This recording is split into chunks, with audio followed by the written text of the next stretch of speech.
private sector will be maintained.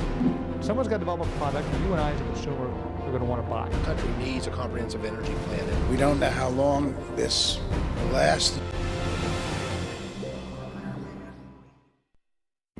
Welcome to this edition of For the Record. We're going to talk about the local economy today, the impact nationally, locally, etc. One man can answer most of those questions for us. That would be Vern Squire, President and CEO of the Chamber of Business and Industry of Center County. Vern, thank you and welcome to the show. You bet. Thank you for having me. Now, the CBICC, the Chamber of Business and Industry, a lot of people realize that some people would think a Chamber of Commerce is just about the local storefronts. The CBICC is not that, are they? No, we're not configured that way. Contrary to a number of chambers across the nation, as you say, representing storefronts, businesses is their primary interest. We're more diverse. We certainly have all those components, but we also then really try to bring into play the economic development for the community. In this case, our area of purview or coverage is Center County, and that alone makes us a little bit different than some chambers in communities across the country. But the economic development initiatives that we undertake really are meant to improve the economic wealth and health of Center County. And so that can be easily commingled in our minds with chamber processes and everything from our events to our administration to our visioning and planning for the organization. Well, that's a good start, but let's talk about how you got to be here first. You arrived about a year ago, if memory serves? Not quite a year ago, yes. And where were you prior to this? In the Kansas City, Kansas side of the equation, it was the Kansas City metro area, a suburb called Overland Park. And is there any similar qualifications there as they do here? Is there a university there in Overland? There's a large community college. One of the larger community colleges in the nation is located there. They had about 26,000 students. And nearby is the University of Kansas, again, similar size, but nothing to compare with Penn State. Now, out of curiosity, because I always wonder about this, how did they find you or did you find them? It's not uncommon for chambers to use what they would, in older vernacular, call headhunters, or groups to assist them in making these kind of decisions and really seeking out individuals from across the coverage area that they wish, be it a portion of the country or the entire nation.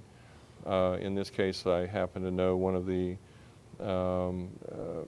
agents, if you will, for the consulting firm. He called me, and the rest is history. So, what was it about this area that made you excited to look into this job? Well, I think the principal thing was the synergy between the university and the community. It is, when you have that educational component, the research component, and a willing community, and I was impressed by the members of the CBICC that I interviewed with and so forth. I really felt that there would be some great possibilities and opportunities here. Now, taking the membership into the whole thing, it's a widely diverse group of people that make up your board of directors. Can you talk to that a little bit? Well, most chambers do wind up with a diverse membership, and that can be just by the composition of their community. And again, that's largely the flavor in the situation with us. But I think we bring an extra cadre of members to the table by virtue of that economic development piece. We have those interested in research and entrepreneurship, developing their own businesses, some investing in those kind of businesses, others in land development, others in, and so all walks of life really tend to come in under our umbrella. And as you mentioned in our opening, it does transcend the just a storefront type of member. And with the location, along with our infrastructure here of highway and also rail now, along with the incubator around the university, do we stand to be a unique area here, certainly in Pennsylvania, but also nationwide, do you think? I think every community would like to think they're unique in some ways, and we certainly are. From some of the geography, the size of the university, and the quality of the university, and I think those are two distinctions. Other places have higher educational, operations or facilities in their community, but I think Penn State excels at being a large institution that is of superb quality, And that does set us apart and makes us unique. The transportation infrastructure that we enjoy with I-99 certainly has been a blessing to the community, but in some of those ways we're above average, but I don't know that we'd fall in the category of unique.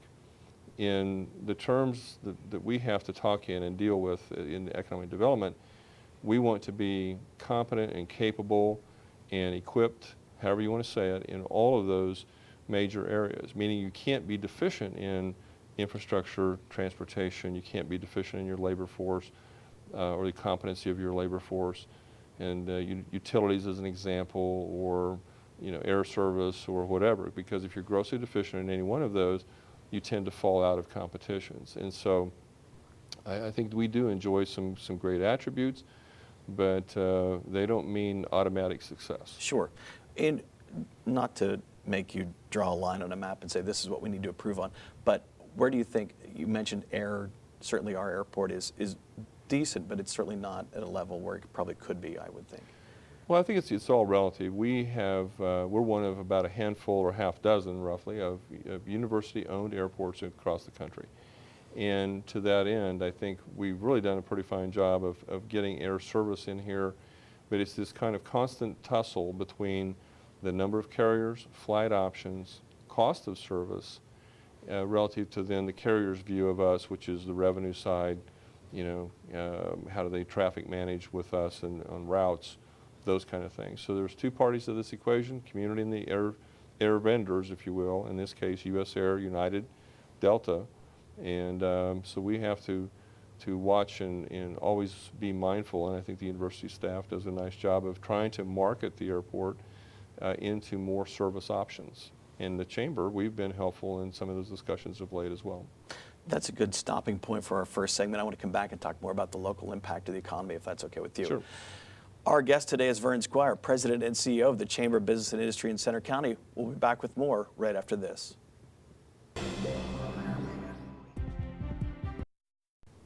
Welcome back to For the Record. Our guest today is Vern Squire, President and CEO of the Chamber of Business and Industry of Center County. Vern, you have a great staff behind you, and that had to be one of the good things about when you're walking in, replacing John Coleman, knowing that there's a good, solid staff in place. It was, and that was talked about during our interview exchange, and we found that the staff has a very clear mission, pre-existing, and we've amended that slightly, but really they do know their jobs. They're very proficient, and we have terrific numbers when it comes to some of our events in terms of attendance, as well as the quality of those events. I'm so pleased with that. And let's talk about the events right now. I'm a big fan of your lunches as opposed to your breakfasts because of the time of day. I see, okay. That's the number one thing. But how do you go about coordinating the topics for each of those?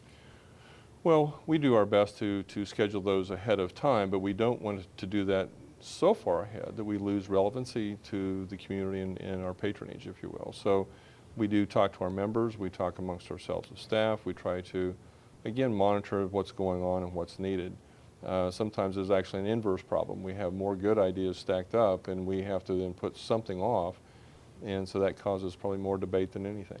Well, but you talked about not getting too far out ahead because the events are very timely for the most part when the lunches or the breakfasts take place. Well, we do try, and we have such good help from our members and our investors that will suggest items to us and say, hey, we're available, would you be interested in? So it's not as we have to mine for those things, but we do coordinate and talk to those people. Again, it turns out, I think, pretty well. And for the viewers of this program, if you have ideas, we'd like to hear those for future programming on our part. www.cbicc.org. Correct. Very good. Okay. Along with the breakfast and the lunches, there's also the awards dinner each year, which is fascinating to watch the spirit of entrepreneurship be rewarded. Talk about that a little bit, if you would. Well, several chambers that I know across the country do this. When I say several, I mean a number do, but there are actually some that don't do that, and they don't feel they can kind of pull things together. Again, our staff has done a great job in the past of creating this environment for appreciation and encouragement to those that are out there trying to start a business, have done so, maybe are in that fledgling state where they're trying to grow and really make that next leap. Sometimes this is the kind of exposure that can really help define them and make a difference in their decision-making process relative to that next step. Well, it's always fun to be sitting at the dinner because there's so many different awards that are given each time. And like you talked about, there's existing businesses, and then like you talked about the startups. And to watch some of the people that win the startups especially is a good feeling to watch new businesses thrive and be rewarded amongst the peers for the most part. Right. That's one of the things the Chamber and our subsidiary, the Industrial Development Corporation, have done so well over time in conjunction with our partners, Penn State, Ben Franklin Group, the Small Business Development Center, and there's a longer list than that even. But the idea is that entrepreneurship development, the incubation, the space that we have, Penn State has some, but collaboratively we work to really help that piece occur. And in that vein, we really do excel amongst the communities across the country. And I don't think a lot of people realize that there are two different industrial developments that you oversee, the CBICC and also the industrial development people as well. Penn Eagle is one of them, and that's almost full, I believe, isn't it?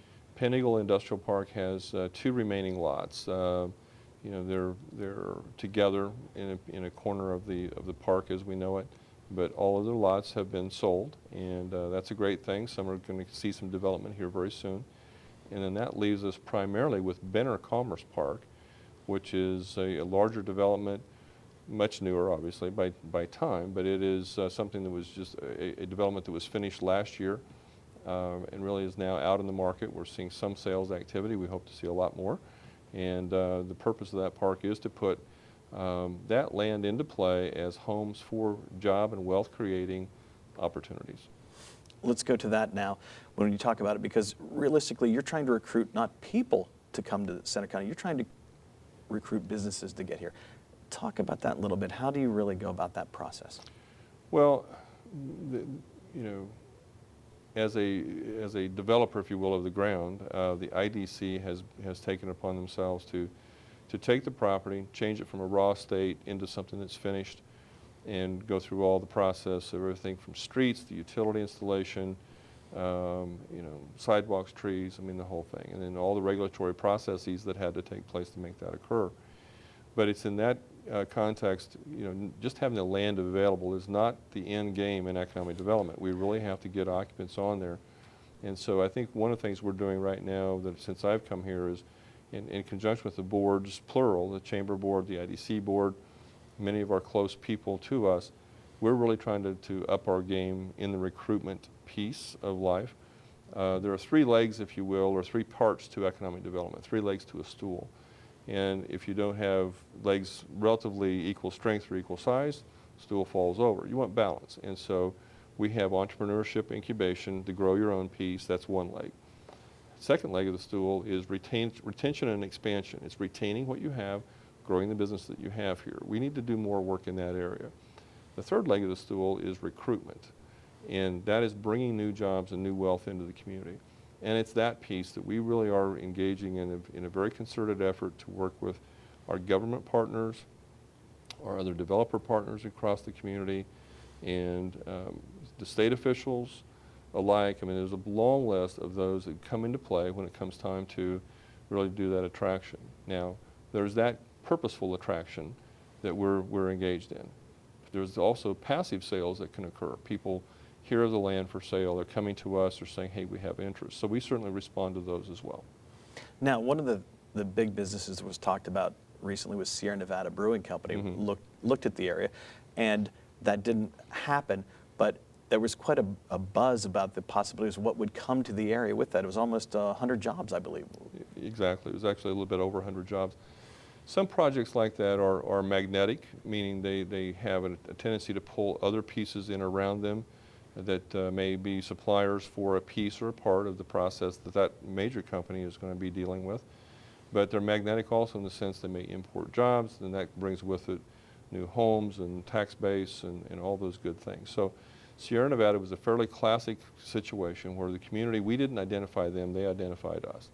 And so in that, I think we were one of 3 finalists, but then their list went back after they started talking to us and got a little larger and then collapsed again as they ultimately chose their home base in North Carolina. But during their time they were looking at us, their examination was to really vet or ferret out what they had thought they knew about us and check that. the data relative to everything, the taxes. They wanted to visit with government officials. They wanted to check the utilities and go through all those kinds of things. So the Sierra Nevada opportunity was a great one, and it was a teaching moment for us. It did tell us there are those that can find us. They will look for us, and from time to time they land upon us. We in turn have to try to go find them. But very good opportunity for us. That's a good stopping point for us. Let's talk about the future when we come back, Very of good. what's doing it. Thank you. You're watching For the Record on WHVL. Our guest is Vern Squire, President and CEO of the Chamber of Business and Industry. Back with more right after this.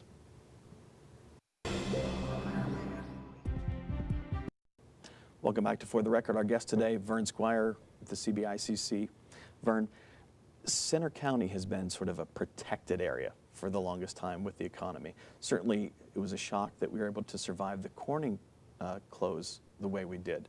The way the rest of the counties are around us, and then certainly statewide, we're in a bit of a benefit here than other places, don't you think? Well, I don't know whether we're protected or it's just our type of economy is what it is. But all said, I think we can certainly agree that we've enjoyed Penn State's presence. It's about what I mentioned earlier in some of my comments, that importation of finances and wealth, if you will. So in this case, we're getting Commonwealth dollars that come in, alumni dollars, student dollars in the forms of tuition from both domestic and international students alike.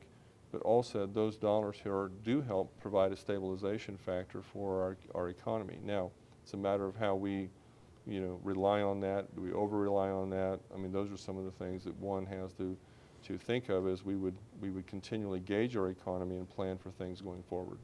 Now, with the university especially, they are able to take people and entrepreneurship, investment, research dollars. A lot of people don't realize the amount of research dollars that are here as well. Exactly. We have just short of $1 billion with a B of research dollars here in the community on an annual basis. It's north of $800 million that the university and their associated faculty and enterprises bring in. And some of those may be federal dollars, some of those are corporate dollars, but nonetheless, that's a huge piece for the community. And also from a teaching perspective, that brings into play things that are just, unheard of opportunities for some of the students. They can't get those exposures elsewhere beyond Penn State, and so that's why they come here. And certainly it's a good recruitment tool as well, trying to find people for your businesses. It is a very good recruitment tool. Corporations like that synergy and the energy both that they find with the university and with their students. Students can become intern to some of these corporations. When they graduate, they can stay if they choose and are often attracted to that as permanent employees with these opportunities. And so that's part of our gauge here, is to work with the university, try to enhance those possibilities with companies that would be attracted to the university, but just need a little bit of coaching, a little bit of nurturing to get that decision made. And it's not just the university, let's be fair, the community itself, it's a beautiful section of the world as well, so that's another reason people like to move here or set up here and stay here. Well, it is. I mean, the community, I'm going to speak in the larger sense of community, certainly not only State College Borough, but in Centre Region, but Centre County, holds such a geographic position in the state, the position on I-99, yes, with the university, but it's just that really becomes such a hub for again, these companies and these enterprises who want to be in the right place, and there are many that would see us in that fashion. So it's a bit of a pitch and catch relationship, meaning we have to have a place to put them. We have to be willing to talk to them and be receptive to them and their needs as they would try to locate here. In turn, then they do bring that jobs and employment piece for us. Now, recently you had a meeting and brought people together to talk about the impact of what can occur with Penn State football. What were some of the things that were brought up in that discussion? Not to divulge a lot of stuff, but what were the things that people were talking to you people at the CBICC about what they see long term? Well, I think the realization is that people want to be supportive of each other right now. We want to support our business community, essentially, what amounts to be the buy local piece, and that's not just in this center of the county. It is Centre County, it is in this region, but let's band together, let's work together, and let's figure out ways we can promote ourselves internally and externally in such a way that we send the right message to to everyone, our consumers, our neighbors, our friends, you know, those episodic patrons who come here for activities. But I think we want to really, you know, lead that effort and be part of that effort. There are groups that are coming together, the Visitors Bureau, Downtown Improvement District. You know, you'll see more soon, the Alumni Association and so forth. But we're trying to really express our gratitude for those who do patronize our county, and we want to encourage that going forward. Well, and it's not just a one-time meeting thing. This is going to be a long-term thing.